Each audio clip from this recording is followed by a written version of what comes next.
नमस्कार मित्रांनो, blackboard math मराठीमध्ये तुमचे स्वागत आहे. आज आपण घड्याळ या प्रकरणाचा भाग 2 पाहणार आहोत. जर तुम्ही अद्याप भाग 1 पाहिला नसेल, तर तो आधी आपल्या चॅनलवर जाऊन नक्की पहा.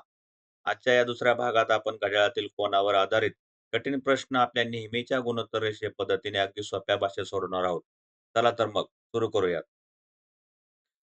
आता 0 डिग्री किंवा घड्याळाचे काटे एकावर एक येणे किंवा घड्याळाचे काटे एकमेकांना कधी ओलांडतील, तर याच्यावरची उदाहरणं आपण पाहू. पहिलं उदाहरण आहे 8 ते 9 वाजेच्या दरम्यान घड्याळाचे दोन्ही काटे किती वाजता एकमेकांवर येतील? तर असे उदाहरण ज्यावेळेस येईल, त्यावेळेस आपल्याला काय करायचं असते? आपल्याला दिलेली वेळ काय आहे? तर 8 ते 9. तर त्यातला जो लहान अंक आहे 8 जे सुरुवातीचा, त्याला गुणिले करायचं 60/11 ने. आता अंशाचा आणि अंशाचा गुणाकार. 8 सक्क 48, शून्य दिला जसाच्या तसाच, झालं 480 भागिले 11. आता याचा भागाकार करायला लागेल. भागाकार कसा करणार आता? सुरुवातीला काय करायचं? छेदात 11 जसेच्या तसे लिहून घ्यायचे आणि मग याचा भागाकार करायचा. 11 चोक 44. आता 4 शिल्लक राहिले. परत 11 त्रिक 33. शिल्लक राहिले 7. आपले उत्तर आले. तर ती वेळ कोणती असेल? तर 8 वाजून 43.7/11 मिनिटे. तर पर्याय क्रमांक 2 हे उत्तर बरोबर आहे. आता बघा उदाहरण क्रमांक 2. दुपारी 3 ते 4 च्या दरम्यान तास काटा व मिनिट काटा एकमेकांना कधी ओलांडतात? आता वेळ काय दिली आपल्याला? तर 3 ते 4. त्यापैकी सुरुवातीचा अंक घ्यायचा आपल्याला 3. मग 3 गुणिले 60/11. आता ह्याचा गुणाकार करा. अंशाने अंशाला गुणायचं. साहित्रिक 18. शून्य द्या. मग 11. आता ह्याचा भागाकार करायला लागेल. आता कसा करणार भागाकार? सुरुवातीला छेदात 11 लिहून घ्या. 11 एके 11. आता शिल्लक राहिले 7, इथं झाले 70. 11 सक्क 66 है ना, आणि शिल्लक राहिले 4. म्हणजे ती वेळ कोणती असेल? तर 3 वाजून 16.4/11 मिनिटे. म्हणजे पर्याय क्रमांक 2 हे उत्तर बरोबर आहे. आता उदाहरण क्रमांक 3. 1 ते 2 च्या दरम्यान दोन्ही काटे एकमेकांवर कधी येतात? आता आपल्याला वेळ किती दिलेली आहे? तर 1 ते 2. आता सुरुवातीचा अंक घ्यायचा आपल्याला 1. मग 1 गुणिले 60/11 ने गुणायचं. आता गुणाकार करायचा, अंशाने अंशाला गुणायचं. 60 छेदात 11. आता ह्याचा भागाकार करायचा. भागाकार करताना सुरुवातीला छेद जसाच्या तसा लिहून घ्यायचा. मग 11 5 55. शिल्लक राहिले 5. म्हणजे ती वेळ कोणती असणार? तर 1 वाजून 5.5/11 मिनिटे. तर पर्याय क्रमांक 1 हे उत्तर बरोबर आहे. आता बघा 180 डिग्री किंवा त्यालाच विरुद्ध दिशा असेही म्हणतात. आता यावर उदाहरण पाहू आपण. तर पहिलं उदाहरण दिलंय आपल्याला 9 ते 10 च्या दरम्यान दोन्ही काटे किती वाजता एकमेकांच्या विरुद्ध दिशेला असतील? आता आपल्याला दिलेली वेळ काय आहे? तर दिलेली वेळ आहे 9 ते 10. आता बघा, ज्यावेळेस आपल्याला घड्याळातील विरुद्ध काट्यांची विरुद्ध दिशा काढायची असते, त्यावेळेस काय नियम आहे? तर नियम आहे, जर हा अंक 6 पेक्षा मोठा असेल, 6 पेक्षा मोठा असेल, तर त्या अंकातून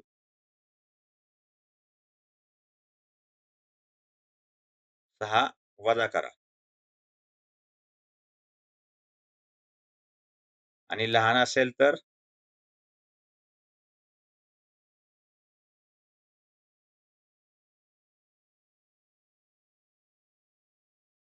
6 मिळवा. आता आपल्याला दिलेली वेळ 9 ते 10 आहे. हा जो अंक आहे तो हा 6 पेक्षा मोठा आहे. आपल्याला काय करायला लागेल? तर 9 मधून 6 वजा करायला लागेल. मग आता खाली किती शिल्लक राहिले? 3.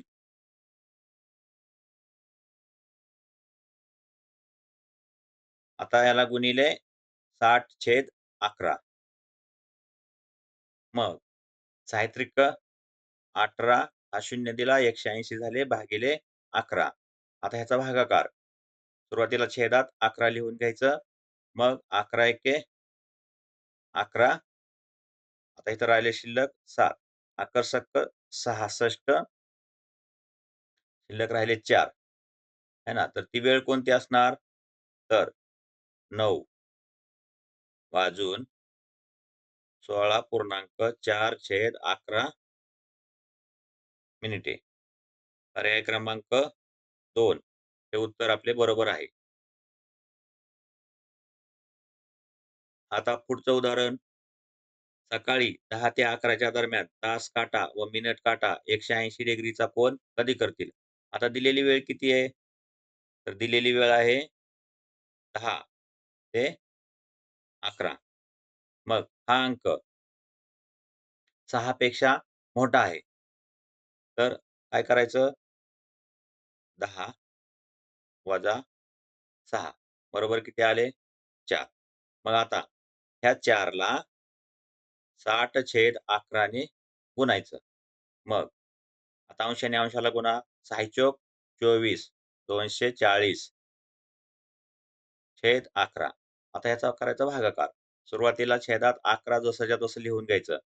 मग 11 एके 11, 11 दोन्ही 22. इथं शिल्लक राहिले 2, 20 झाले. मग 11 एके 11, शिल्लक राहिले 9. म्हणजेच ती वेळ कोणती असेल? तर 10 वाजून 21.9/11 मिनिटे. मग पर्याय क्रमांक 2 हे उत्तर बरोबर आहे. आता पुढचं उदाहरण पाहू आपण. तर आपल्याला दिलेली वेळ काय आता? 5 ते 6.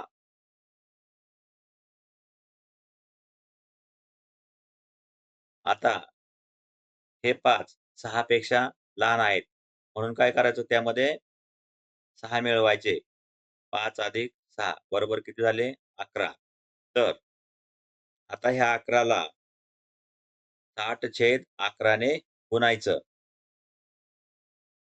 आता गुणाकार करायचा. आकर्षक 66 शून्य दिला. 660 झालं आणि छेद 11. आता ह्याला याचा भागाकार करायचा. आकर्षक 66 आणि शून्य जसंच्या तसं. म्हणजे ती वेळ काय आली? तर ती वेळ आली 5 वाजून 60 मिनिटे. म्हणजेच 6 वाजता. मग पर्याय क्रमांक 2 हे आपले उत्तर बरोबर आहे. आता बघा तिसरा प्रकार 90 अंश किंवा काटकोन. आता याच्यावरील उदाहरणं पाहू आपण.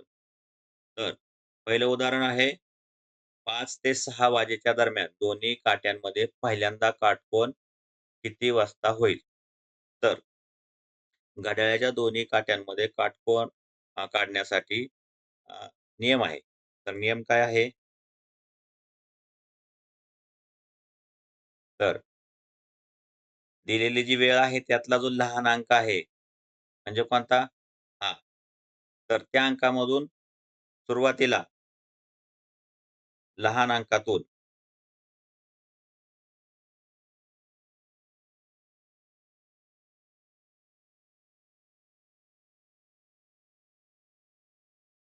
3 वजा करायचे.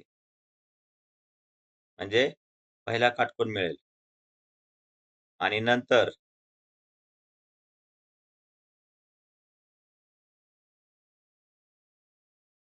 3 मिळवायचे. मग आपल्याला 2 काटकोन मिळतात. आता आपल्याला दिलेली वेळ किती आहे? तर 5 ते 6 आहे. आता इथं दिलेला सुरुवातीचा अंक किती आहे? तर 5. आता आपल्याला काय करायचंय? पहिल्यांदा होणारा काटकोन काढायचा आहे. मग इथं दिलेला अंक आहे 5. तर घड्याळाकडे बघा. इथं दिलेला अंक आहे 5. तर आपल्याला इथून 3 तास पाठीमागे जायचंय. म्हणजे हा 1 झाला, हा 2 झाले, हा 3 है ना? मग तास आले 2. आता ह्याला गुणायचं 60/11 ने. आता गुणाकार करा. 6 दुने 12. ते शून्य द्या. 120 झाले. छेदात 11. आता भागाकार करायचा. तर छेद जसाच्या तसा लिहा 11. तर 11 110 आणि शिल्लक राहिले 10. तर ती वेळ कोणती असेल? तर 5 वाजून 10.10/11 मिनिटे.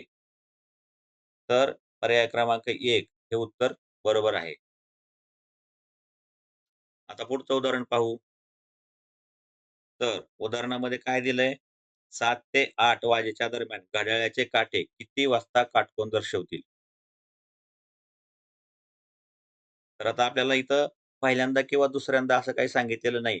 म्हणजे आपल्याला दोन्ही पण काटकोन काढावे लागतील. तर दिलेली वेळ काय आहे? तर दिलेली वेळ आहे 7 ते 8.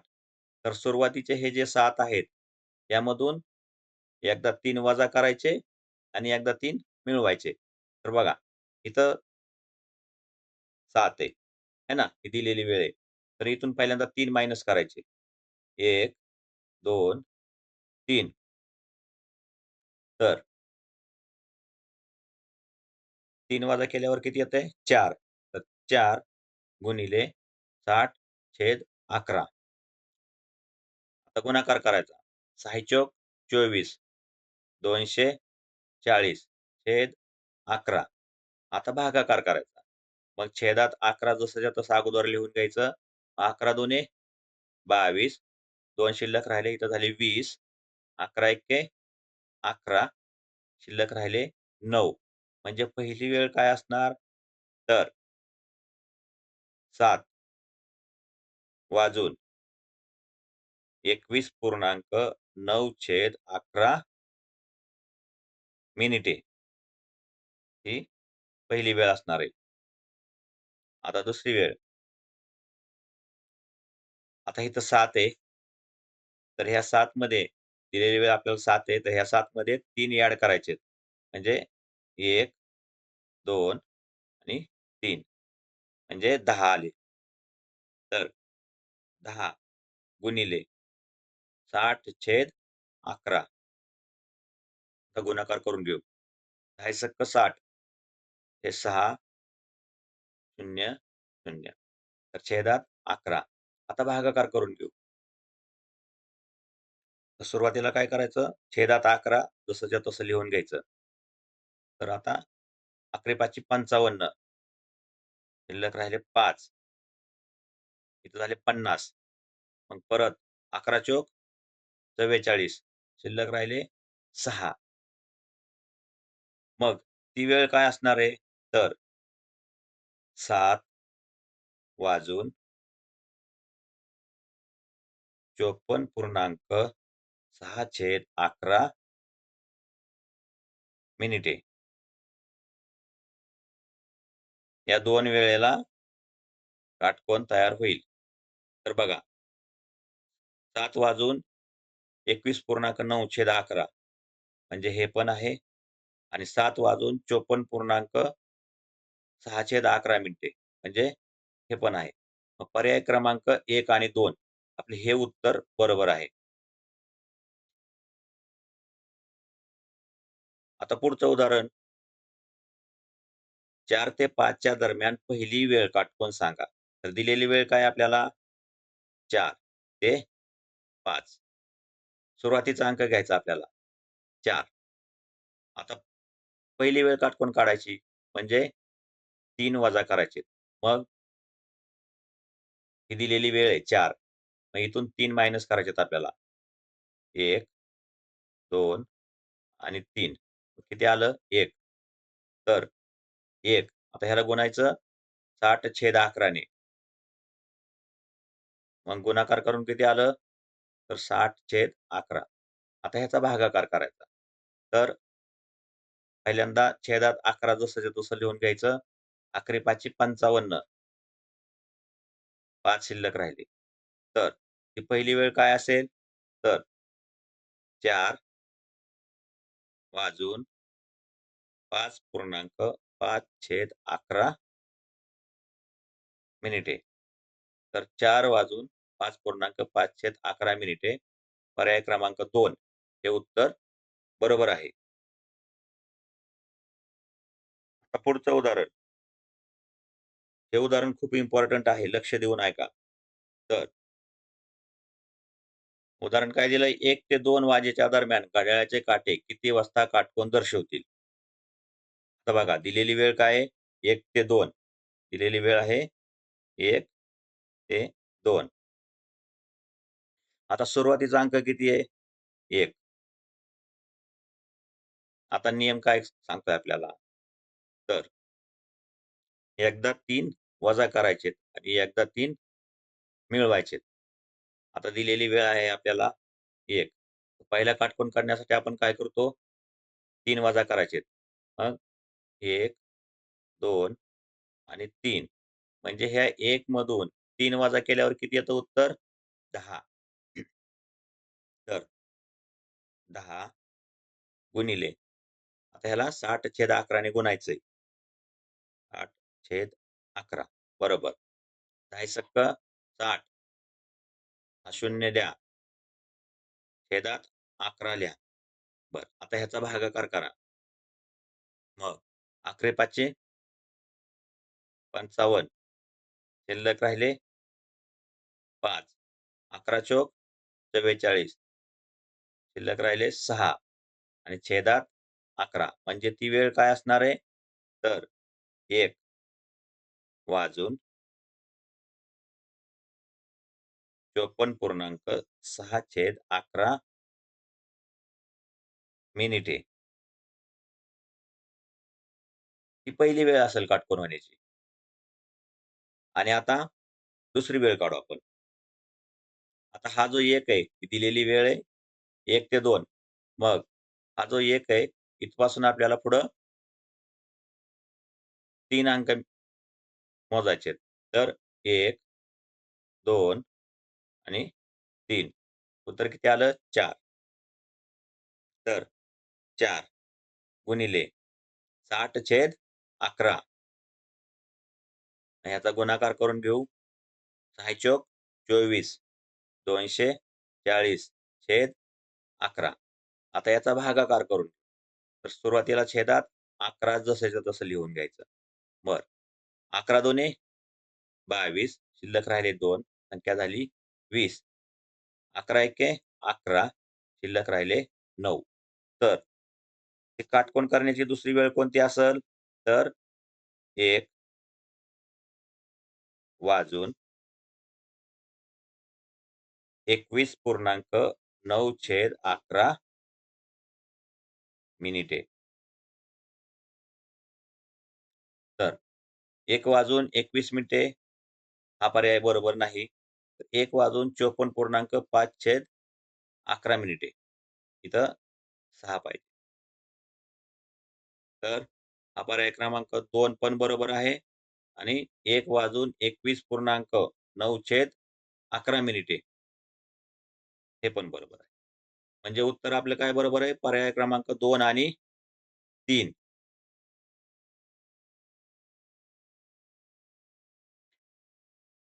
आता पुढचा प्रश्न, काटकोन शोधण्यासाठी कोणते 2 बेस वापरले जातात? तर मित्रांनो, काटकोन शोधण्यासाठी नेहमी 3 ते 9 हे 2 बेस वापरले जातात. व्हिडिओ आवडला असेल, तर लाईक करा, शेअर करा, सबस्क्राईब करा. Thank you.